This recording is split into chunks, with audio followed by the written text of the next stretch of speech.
Bonjour, chers amis. Bienvenue à l'iSchool. Aujourd'hui, nous apprenons ce que sont les verbes à particules et les idiomes.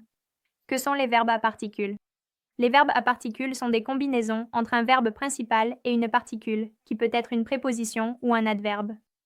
Leur sens peut parfois être facilement déduit de la signification des mots individuels, mais il peut aussi différer du sens littéral.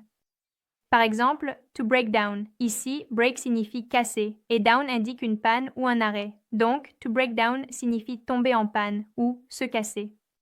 Ainsi, to break down signifie tomber en panne. Un autre exemple de verbe à particules est to turn off.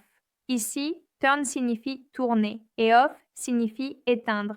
Ainsi, to turn off veut dire éteindre un appareil ou une lumière.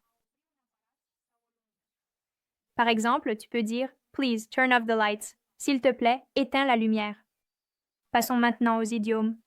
Les idiomes sont des expressions imagées qui ne peuvent pas être comprises en traduisant chaque mot individuellement. Par exemple, a drop in the ocean ne signifie pas littéralement une goutte dans l'océan, mais fait référence à quelque chose de très petit dans un contexte très vaste. Cette expression est utilisée pour décrire une petite partie d'un tout bien plus grand. Par exemple, The money raised was just a drop in the ocean compared to what we need.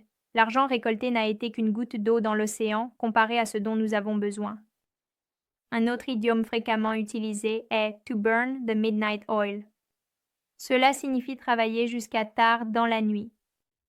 Par exemple, lorsque quelqu'un dit I had to burn the midnight oil to finish my project on time, cela signifie j'ai dû travailler tard pour terminer mon projet à temps. Ce ne sont là que quelques exemples de verbes à particules et d'idiomes. Et maintenant que tu as compris comment cela fonctionne, essaie de les utiliser dans tes conversations pour paraître plus naturel en anglais.